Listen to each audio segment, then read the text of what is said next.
Assalamualaikum warahmatullahi wabarakatuh. Anak-anak kita masih di tema 3, tugasku sehari-hari. Masuk dalam subtema 3, tugasku sebagai umat beragama untuk pembelajaran yang pertama. Nah, anak-anak di Indonesia diakui untuk agama ada 6 agama ya yang diakui di Indonesia. Ada Islam, Kristen, Katolik, Hindu, Buddha, dan Konghucu. Setiap agama mempunyai ucapan salam yang berbeda. Kalau Islam itu Assalamualaikum warahmatullahi wabarakatuh.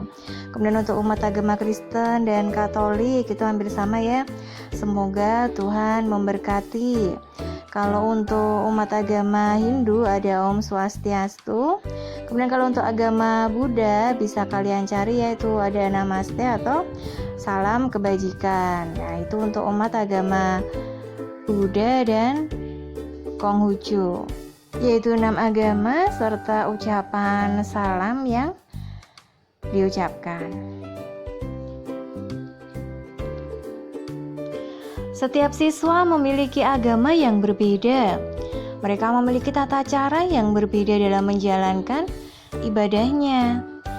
Walaupun berbeda, mereka saling menghormati.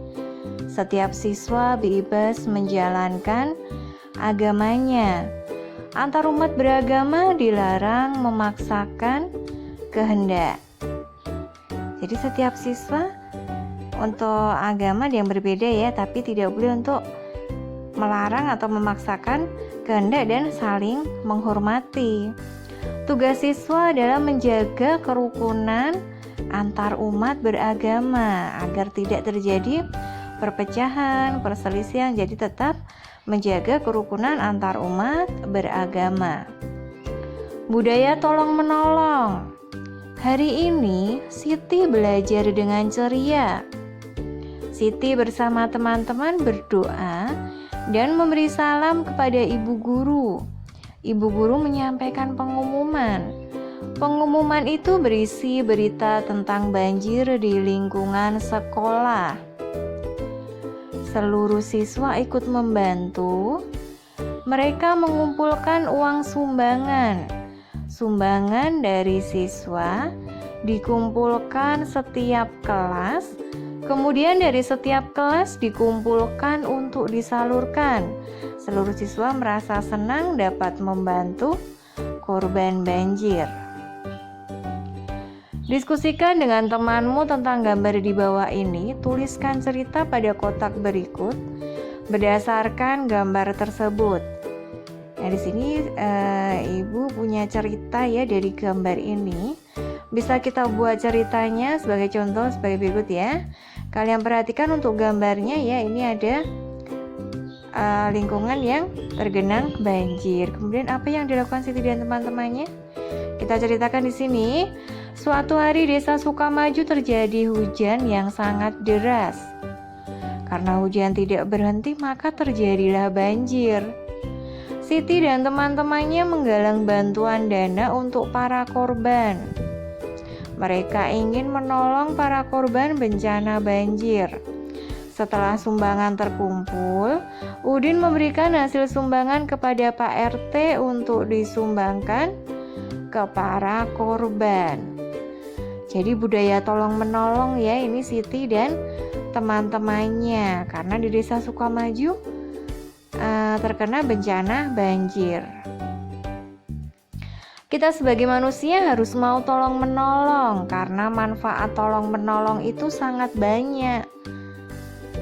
Jadi anak-anak harus menerapkan sikap saling tolong menolong ya, karena manfaatnya di sini ada banyak. Saat kita menolong orang lain, maka harus dengan hati yang tulus dan ikhlas.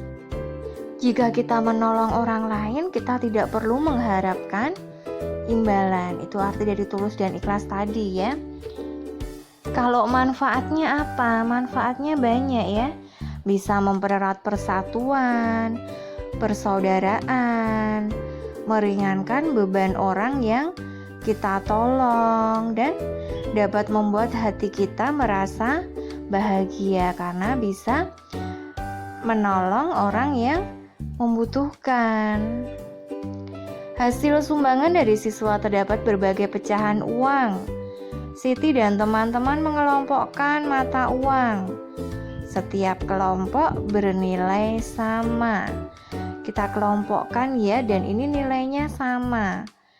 Ini ada uang koin 100, kemudian 200, ada 2. Ada 3 keping terdiri dari 100 koin dan 2 koin 200. Kemudian kalau yang gambar kedua ini ada 2 keping 100, 3 keping ya, ini 3 keping 100 dan 200 rupiahnya 1 keping.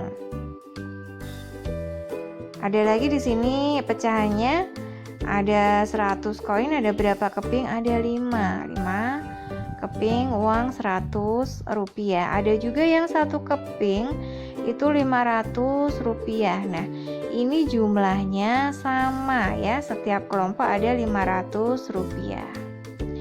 Lalu gambar imajinatif, ini adalah gambar yang berasal dari khayalan atau imajinasi.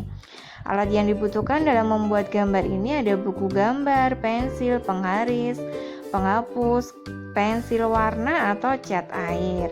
Supaya gambar imajinatif ini lebih menarik atau bagus, harus diberi warna dari pensil warna, krayon spidol, atau dari cat air.